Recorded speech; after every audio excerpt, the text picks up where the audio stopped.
Thank you, Lord. Hallelujah. Hallelujah.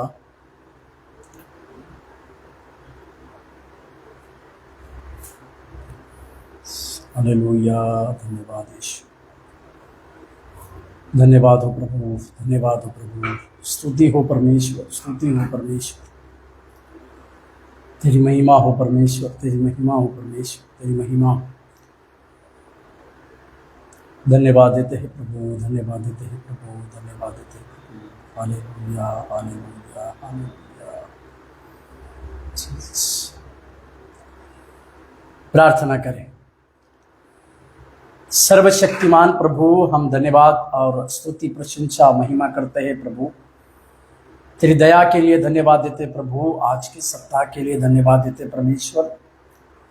प्रभु जी वचन के द्वारा हमसे बातचीत करने पाए प्रभु। सारी डिस्टर्बेंस को यीशु मसीह के नाम से हम बांध देते प्रभु। आपकी दया और आपका अनुग्रह मिलने पाए, आप सहायता कीजिए और मदद कीजिए करके प्रार्थना करते हैं। आप कार्य कीजिए प्रभु जी, आप कार्य कीजिए प्रभु जी, आप कार्य कीजिए प्रभु जी। धन्यवाद देते प्रभु, धन्यवाद देते प्रभु। तेरी स्तुति और प्रशंसा करते हैं। यीशु मसीह नाम से प्रार्थना मांगते हैं, आमीन। और एक बार आज के इस सप्ताह के लिए मैं परमेश्वर का धन्यवाद देता हूं। और प्रभु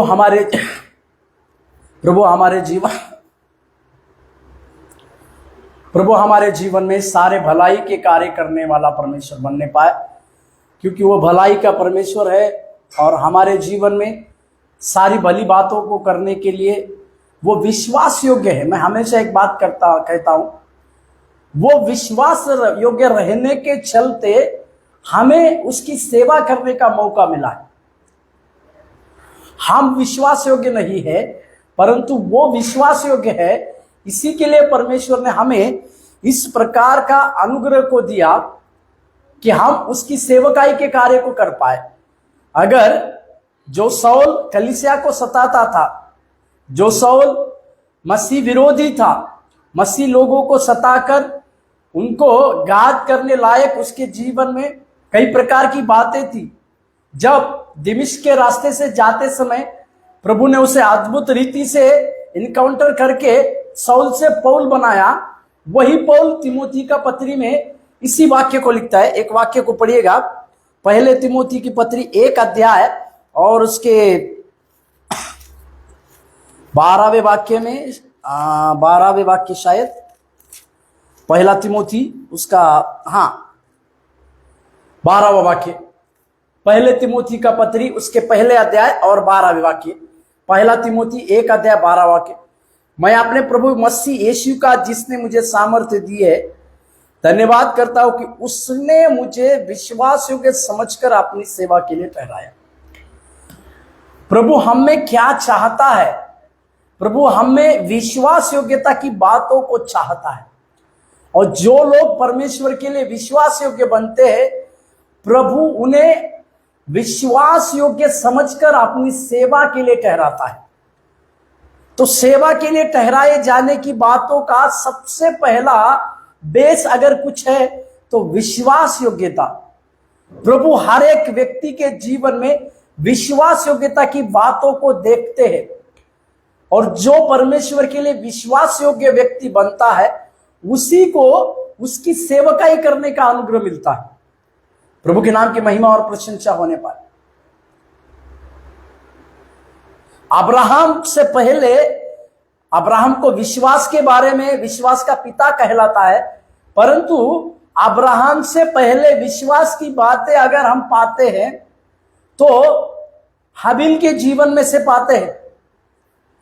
हाबिल ने विश्वास योग्य, विश्वास के साथ परमेश्वर के लिए अपना पैर को चढ़ाया। उसे इस प्रकार से मालूम था कि परमेश्वर विश्वास योग्यता के द्वारा ही प्रसन्न होता है। विश्वास से ही परमेश्वर को हम प्रसन्न करते हैं। उसी प्रकार से परमेश्वर के कई एक नामों को जिक्र करते हैं।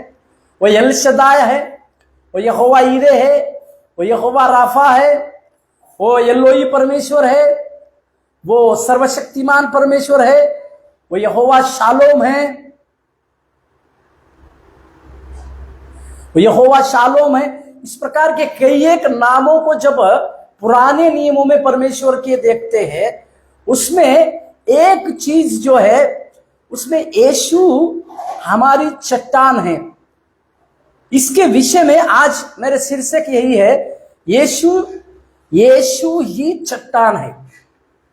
यीशु चट्टान नहीं, यीशु ही चट्टान है। इसके विषय में मैं आपको आज के सत्र में कुछ बातों को सिखाना चाह रहा हूं।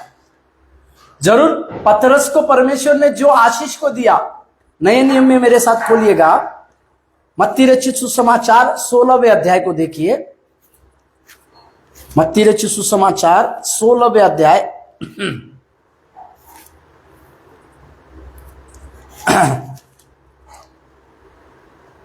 और यहां यीशु मसीह ने एक बात को पतरस को कहा।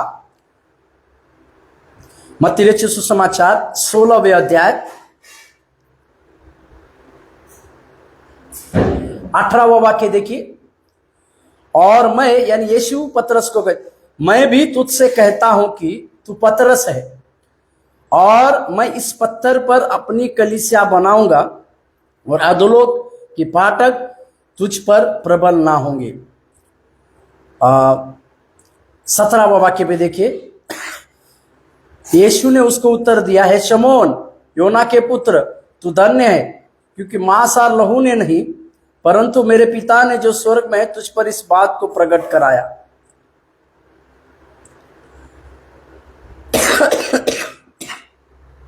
यहां पर परमेश्वर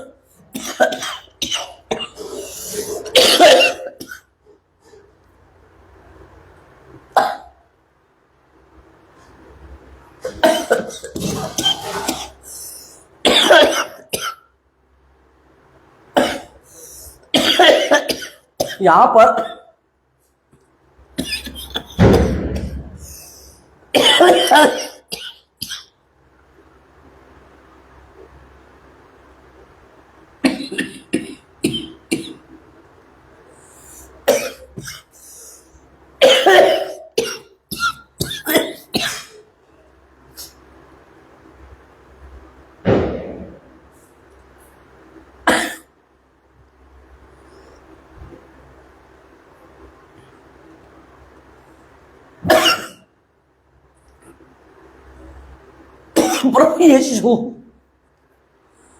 प्रभु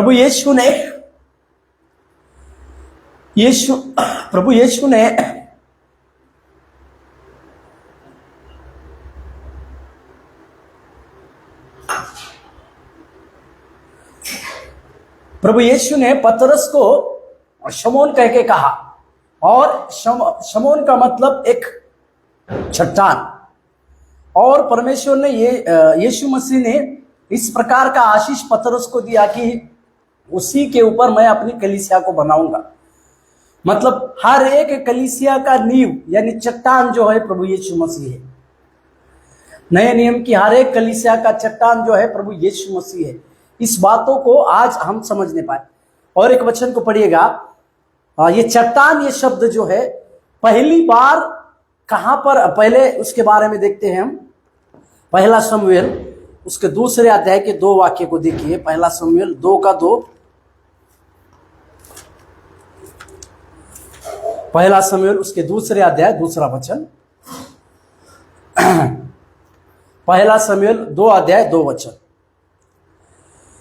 यहोवा के तुल्य कोई पवित्र नहीं, क्योंकि तुझको छोड़ और कोई है ही नहीं, और हमारे परमेश्वर के समान कोई चट्टान नहीं है।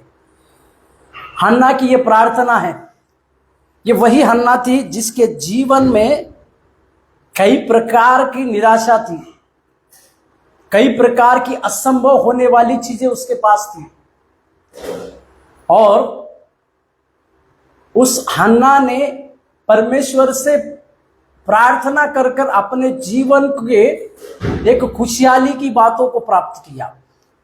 ये हन्ना के जीवन से हम इस बातों को देखते हैं, हन्ना के जीवन से हम इस बात को समझते हैं या समझेंगे कि परमेश्वर ने इस हन्ना के जीवन के द्वारा किस प्रकार से उसे ऊंचे दर्जे की आशीष दी। जिसके पास कुछ भी नहीं था, परमेश्वर ने उसके पास सर्वश्रेष्ठ दिया। इस बातों को हम समझ नहीं पाए।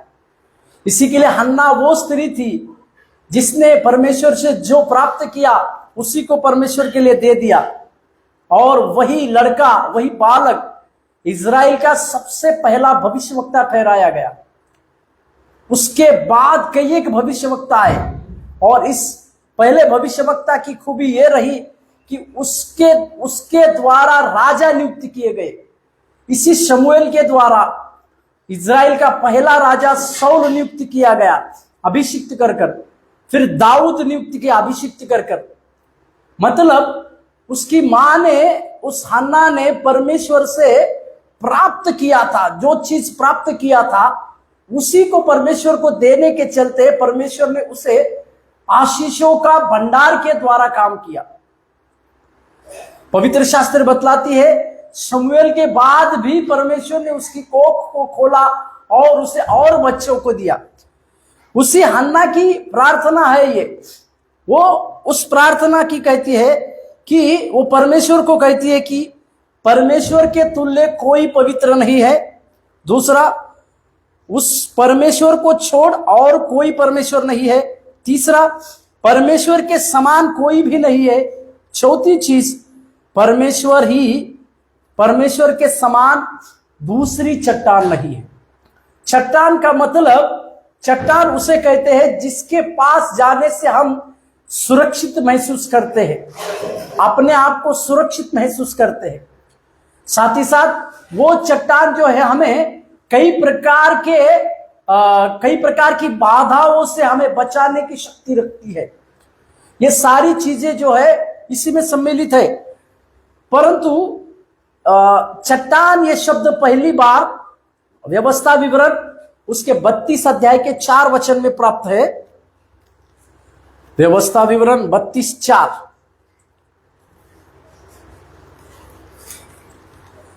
व्यवस्था विवरण 32 अध्याय के 4 वचन में पहली बार चट्टान ये शब्द को पाया गया।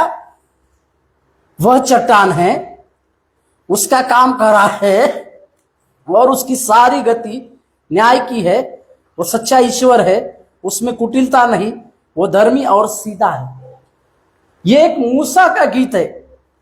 मूसा का लिखा हुआ गीत में पहली बार वह मतलब परमेश्वर चट्टान है, इस प्रकार का चट्टान शब्द पहली बार चले आता है।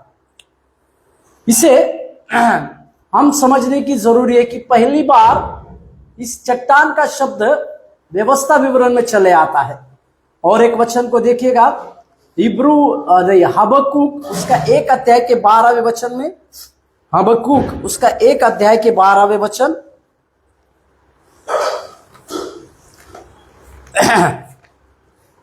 हबक्कूक 1 अध्याय 12वें वचन।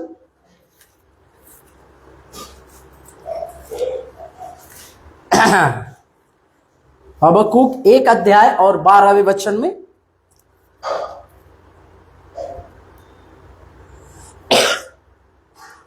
हे मेरे प्रभु यहोवा, हे मेरे पवित्र परमेश्वर, क्या तू अनादि काल से नहीं है? इस कारण हम लोग नहीं मरने के। हे यहोवा, तूने उनका न्याय करने के लिए ठहराया है। हे चट्टान, तूने उलाहना देने के लिए उनको बैठाया है। हबक्कूक का 1:12 में भी परमेश्वर को एक चट्टान के रूप में कहा गया है। परमेश्वर को न्याय की चट्टान बोलकर कहा गया है। परमेश्वर न्याय करने वाला है, परमेश्वर उलाहना देने वाला है, और परमेश्वर अपने लोगों को रक्षा और जीवित भी रखा है, उसके बारे में लिखा हुआ है। उसके दूसरे भाग में परमेश्वर ने कहा कि परमेश्वर के लिए वो कहते हैं कि वो एक चट्टान है। और एक वचन भजन संहिता 73 का 26वां वाक्य देखिए। भजन संहिता 73 का 26। भजन संहिता 73 का 26 वहां लिखा है, मेरे हृदय और मेरे मन दोनों तो हार गए हैं, परंतु परमेश्वर सर्वदा के लिए मेरा भाग और मेरे हृदय की चट्टान बना है। आसाफ का लिखा हुआ इस भजन में आसाफ भी परमेश्वर को एक चट्टान के रूप में संबोधित करता है। जब आसाफ इस प्रकार से जब अपने जीवन में हार चुका है, वो अपने हृदय और मन दोनों से जब हार चुका है, परंतु वो जानता है दूसरे क्षण में कि परमेश्वर, उसका भाग परमेश्वर सदा सर्वदा के लिए है, क्योंकि वो उसके लिए एक चट्टान बना है। इस प्रकार की बातों को वो कहकर अपने जीवन में कुछ बातों को समझते हैं। और एक वचन यशायाह 44 के 8वें वाक्य देखिएगा। यशायाह 44वें अध्याय और 8वें वाक्य।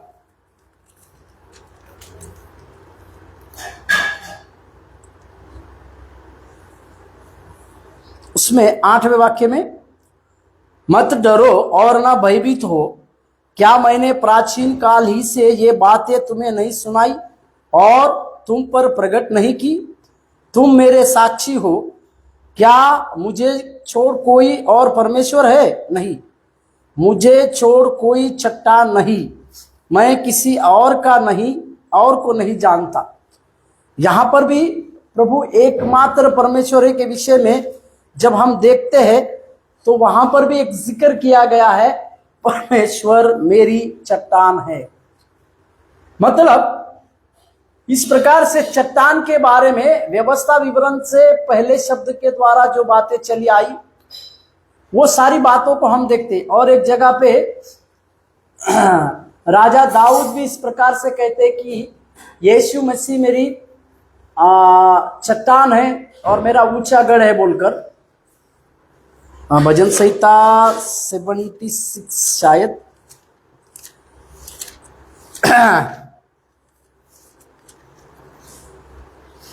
26 27वें भजन को देखिएगा। पहला वचन, यहोवा परमेश्वर मेरी ज्योति और मेरा उद्धार है, मैं किससे डरूं? यहोवा मेरे जीवन का दृढ़ गढ़ ठहरा है, मैं किससे भय खाऊं?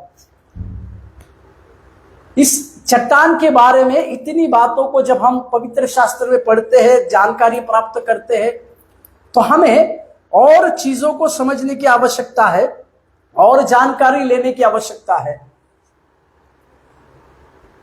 चट्टान ये परमेश्वर की खूबी है और परमेश्वर की 3 खूबी, मैं प्रभु की 3 खूबी आपको बताऊंगा, जिससे हम प्रभु को, परमेश्वर की मैं 3 खूबी को आपको बताना हूं, परमेश्वर की 3 खूबी को मैं आपको दिखा रहा हूं, जिससे हम प्रभु को चट्टान कहा गया है। मतलब मैं 3 चीजों को, परमेश्वर की 3 खूबियों को परमेश्वर की मैं आपको बताऊंगा, जिससे हम प्रभु को अपनी चट्टान है कह के कह सकते हैं। परमेश्वर की 3 खूबी, जिससे हम इस प्रकार से 3 चीजों के द्वारा परमेश्वर को हम इस प्रकार से कह सकते हैं कि वो परमेश्वर मेरी चट्टान बना है। परमेश्वर की 3 खूबी के द्वारा हम प्रभु को चट्टान कह सकते हैं और कहा गया है। परमेश्वर की पहली खूबी क्या है? पहला परमेश्वर की खूबी, यहोवा पनाह देता है। एक चट्टान को अगर हम देखते हैं तो उसके, वो चट्टान कई एक लोगों को पनाह देती है। एक चट्टान के नीचे लोग पनाह को पाते हैं। इसी के लिए हमें भी परमेश्वर की एक खूबी को याद रखने की आवश्यकता है, वो पनाह देता है। एक वचन को पढ़िएगा, भजन संहिता 94 उसके 22वें वचन। भजन 94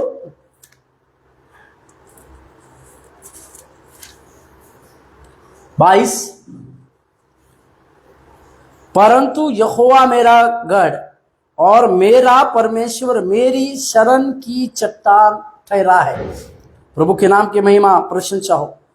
परमेश्वर सबका न्यायी है, परमेश्वर सबका न्याय करता है।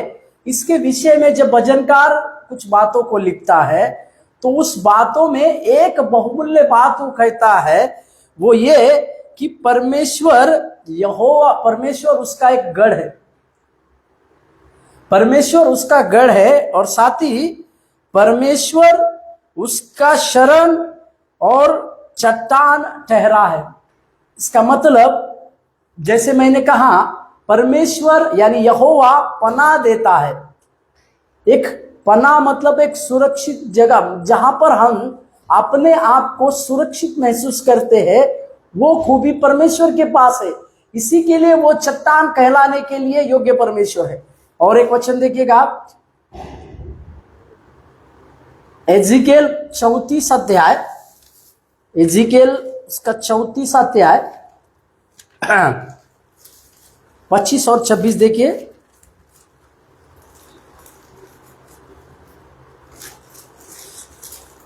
मैं उनके साथ शांति की वाचा बांधूंगा और दुष्ट जंतुओं को देश में रहने न दूंगा।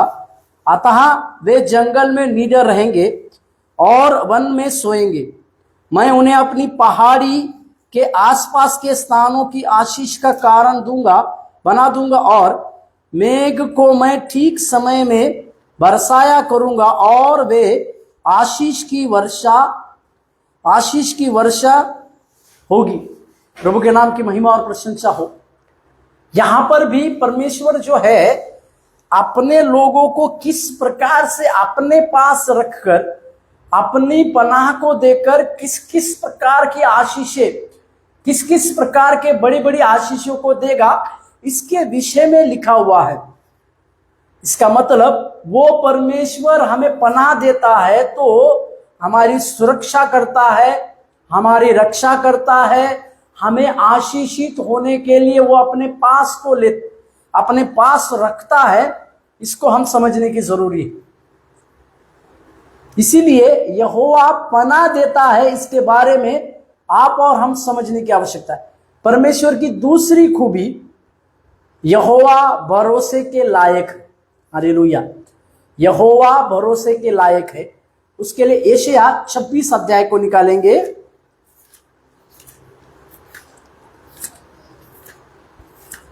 यशायाह 26 अध्याय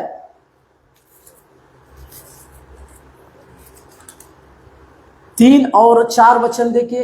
यशायाह 26 अध्याय 3 और 4 वचन। जिसका मन तुझ में धीरज धरे है, उसकी तू पूर्ण शांति के साथ रक्षा करता है, क्योंकि वह तुझ पर भरोसा रखता है। 4, यहोवा पर भरोसा रख, क्योंकि प्रभु यहोवा सनातन चट्टान है। चौथे वचन में 26 के 4 में, यशायाह 26:4 में, यहोवा पर सदा भरोसा रख, क्योंकि प्रभु यहोवा सनातन चट्टान है। प्रभु के नाम की महिमा और प्रशंसा होने पाए। यहां पर परमेश्वर यहोवा के ऊपर हम भरोसा रख सकते हैं। वो परमेश्वर भरोसे के लायक परमेश्वर है बोलकर हम अपने जीवन में समझते हैं और अपने जीवन में इस बात को जानते हैं, जिसे हम समझने की जरूरी है।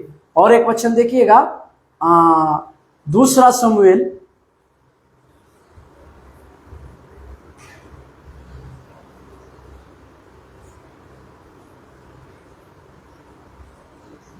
2 उसके पहले एशिया का पत्री, उसके एशिया 48 में 17 और 18।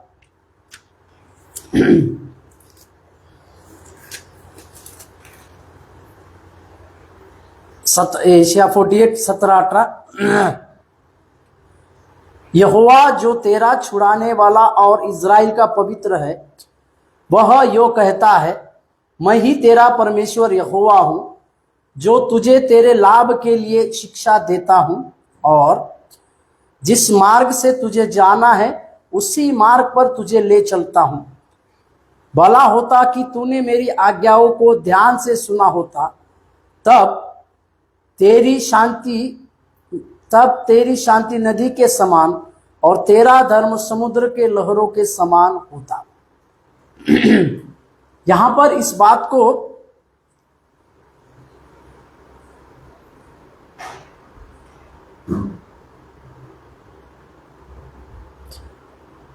एशिया 48 17 और 18। हाँ, उसी वचन को हमने पढ़ा कि परमेश्वर के ऊपर हम पूरी रीति से भरोसा कर सकते हैं। वो हमें आशीष देता है, वो हमें छुड़ाता है, और जब हम उसकी आज्ञाओं को मानते हैं तो परमेश्वर हमें कई एक बातों की, परमेश्वर की योजना को हमारे भविष्य के लिए जो है उस सारी योजना को भी वो परमेश्वर पूरी करने की ताकत रखता है, जिसे आप और मैं समझने की जरूरी है। प्रभु के नाम की महिमा और प्रशंसा हमारे संग हो। एक वचन और पढ़ते हैं, दूसरा शमूएल इसके 22 के 26, दूसरा शमूएल 22-26।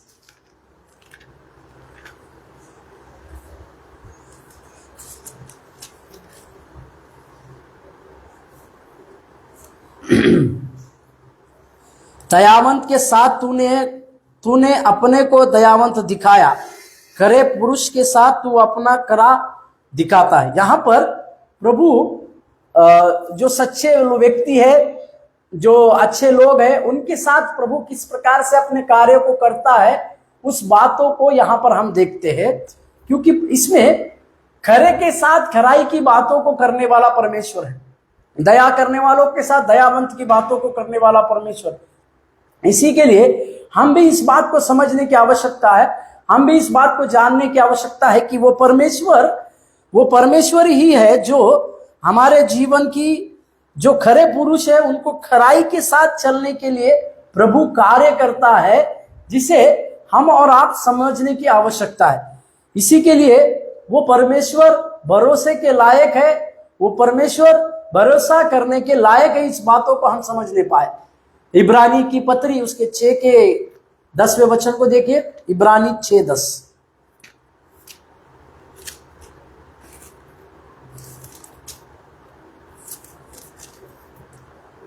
इब्रानी 6 का 10। क्योंकि परमेश्वर अन्यायी नहीं कि तुम्हारे काम और उस प्रेम को भूल जाए जो तुमने उसके नाम के लिए इस रीति से दिखाए कि पवित्र लोगों की सेवा की और कर भी रहे हो। मतलब परमेश्वर अन्यायी नहीं है कि जो जो कार्य हमने किए हैं उस कार्य को पूरी रीति से भूल जाए। इसी के लिए मैंने कहा कि परमेश्वर एक भरोसे के लायक परमेश्वर है। उस परमेश्वर में हम पूरी रीति से भरोसा कर सकते हैं, क्योंकि वो परमेश्वर है जिसके ऊपर हम पूरी रीति से भरोसा कर सकते हैं। और इब्रानी की पत्री 11 का 6,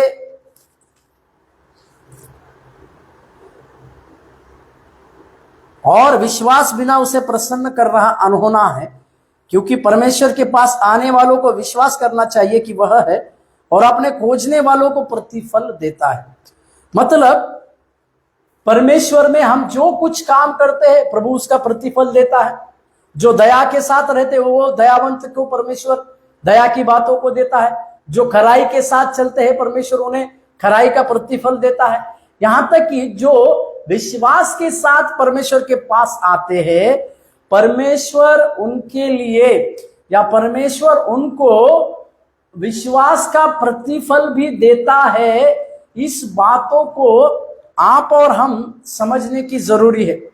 परमेश्वर के नाम की महिमा और प्रशंसा हमारे जीवन में हो। इसी के लिए हम इस बात को समझे कि परमेश्वर भरोसे के लायक है। इसी के लिए वो हमारे हर कामों को देखता और हमारे हर कामों का प्रतिफल भी वो परमेश्वर हमें देता है। तीसरी परमेश्वर की एक खूबी है जिससे हम ये जान सकते हैं कि परमेश्वर एक चट्टान के रूप में है। तीसरी, यहोवा स्थिर रहता है, यानी परमेश्वर स्थिर रहता है। मेरे साथ खोलिएगा मलाकी 3 का 6 को देखिएगा। मलाकी 3 का 6।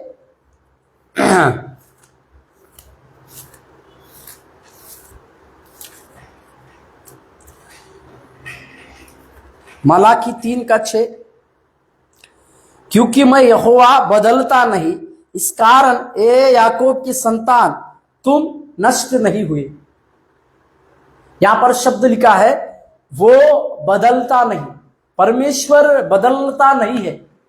यहां तक कि इब्रानी का लेखक 11वें अध्याय के इब्रानी का पत्री 13 अध्याय के 8वें वचन में इस प्रकार से लिखा हुआ है। इब्रानी के पत्री 13 अध्याय 8वां वचन, यीशु मसीह कल और आज और युगानुयुग एक सा है। पुराने नियम में जो यहोवा था वो बदलता नहीं था। नए नियम में आप और हम जब नए नियम की बातों को जब चले आते हैं तो हम परमेश्वर से वो बात को प्राप्त कर सकते हैं। वो परमेश्वर कभी भी बदलने वाला परमेश्वर नहीं है, यानी वो परमेश्वर कभी भी नहीं बदलता। वो परमेश्वर में बदलने का स्वभाव नहीं है। इस बातों को हम समझने की आवश्यकता है। मनुष्य का स्वभाव है कि मनुष्य बदलता है, मनुष्य झूठ बोलता है। यहां तक कि गिनती के पत्री में भी इस प्रकार से लिखा हुआ है कि यहोवा मनुष्य नहीं जो झूठ बोले।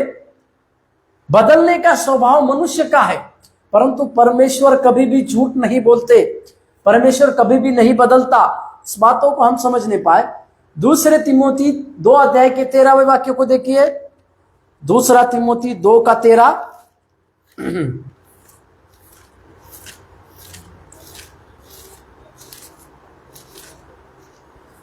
दूसरा तिमोथी 2 का 13वें वाक्य, यदि हम अविश्वासी भी हो तो भी वह विश्वास योग्य बना रहता है, क्योंकि वह आप अपना इनकार नहीं कर सकता। कई बार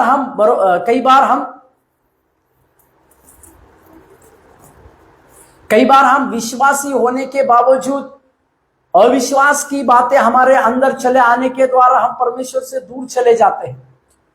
कुछ प्रकार की प्रार्थनाओं का जवाब हम प्राप्त नहीं करते हैं तो परमेश्वर से हम दूर चले जाते हैं।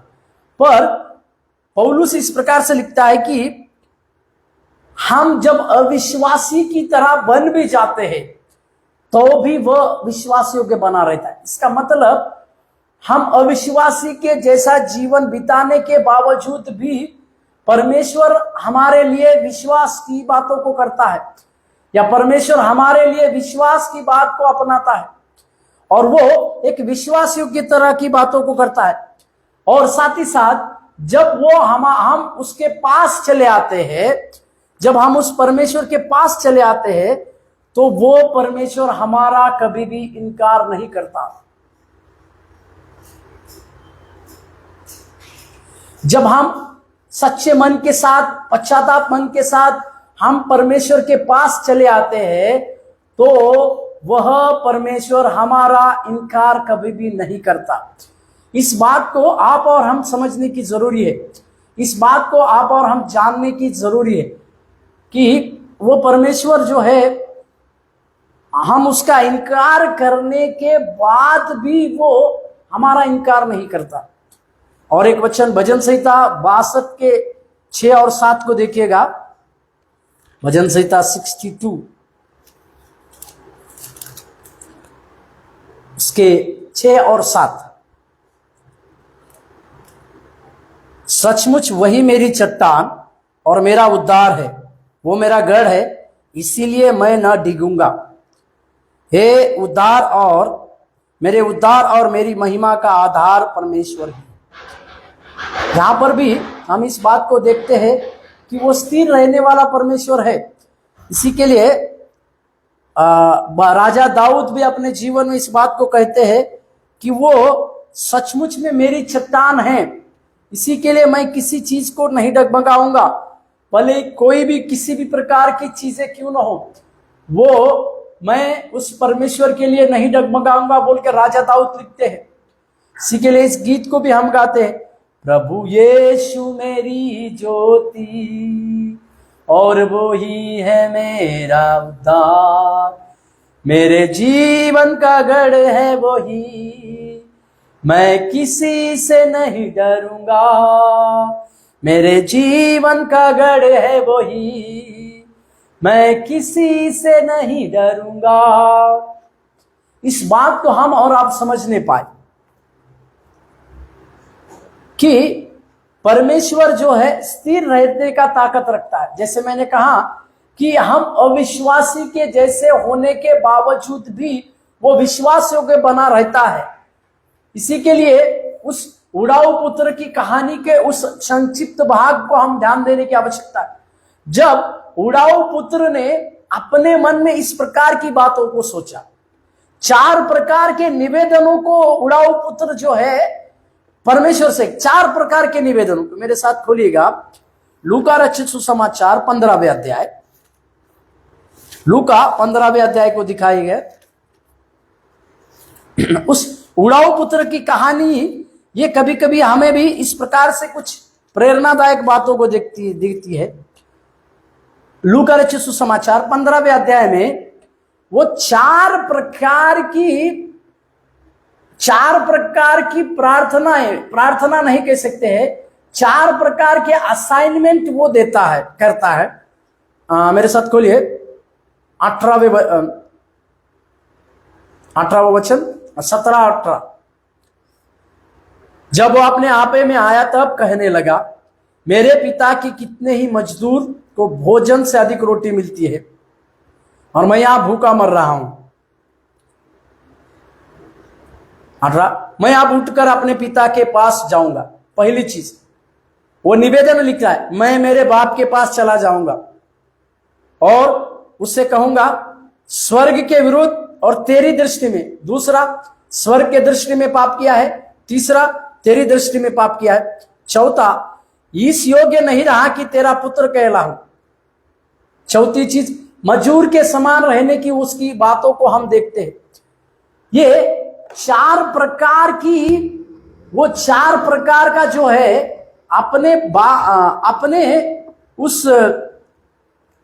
अपने उस परमेश्वर, अपने पिता के लिए वो 4 प्रकार के असाइनमेंट की बातों को कहता है। 4 प्रकार के असाइनमेंट में वो स्वर्ग के विरोध में पाप करने की बातों का स्वीकार करता है, अपने पिता का पुत्र कहलाऊं इस योग्य नहीं कहता है, मजदूर समझने की वो करता है। इस बातों से हम एक बात को समझते हैं कि परमेश्वर के पास मुड़ जाना एक जरूरी है। परमेश्वर के पास मुड़ जाना ही सबसे जरूरी बात है। इसी के लिए जब हम अविश्वासी की तरह अपने जीवन काल को जब जीते हैं, पर सच्चे रीति से जब प्रभु के पास चले आते हैं, अविश्वासी के साथ जब हमारा अविश्वासीपन की बातें जब हमारे अंदर चली आती है, पर जब हम पूरी रीति से परमेश्वर के पास लौटते हैं, परमेश्वर हमारे लिए विश्वास योग्य है, वो हमारा इनकार नहीं करता है। इस उड़ाऊ पुत्र के इस निवेदनों के, जिसने 4 प्रकार के निवेदनों को परमेश्वर में किया, अपने बाप के लिए किया, उसका पिता उस बातों को देखा ही नहीं, उस बातों को उसने ध्यान ही नहीं दिया। वो अपने बेटे के मुड़ आने के लिए ही सबसे श्रेष्ठ माना। मेरे प्यारो, परमेश्वर के पास मुड़कर आने वाले के लिए बहुत बड़ा प्रतिफल है। इसीलिए मैंने कहा आपसे कि परमेश्वर जो है, इस परमेश्वर में एक चट्टान की खूबी शामिल है। यानी ये परमेश्वर जो है एक चट्टान की तरह है।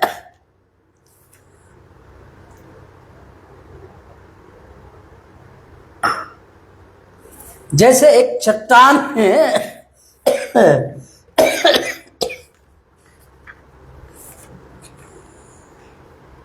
जैसे एक चट्टान में 3 प्रकार की खूबी रहती है, उसी तरह से परमेश्वर में भी इस 3 प्रकार की खूबी को हम देखते हैं, जिससे हम प्रभु को चट्टान कह के पुकार सकते हैं।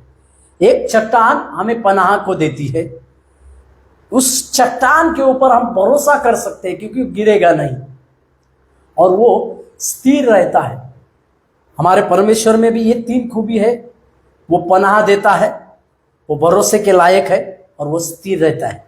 हमारे भी जीवन में परमेश्वर इसी प्रकार के कार्य करने। आइए प्रार्थना के साथ इस सत्र को खत्म करें। स्वर्गीय प्रभु, धन्यवाद देते हैं आपकी महिमा और प्रशंसा की बातों के लिए।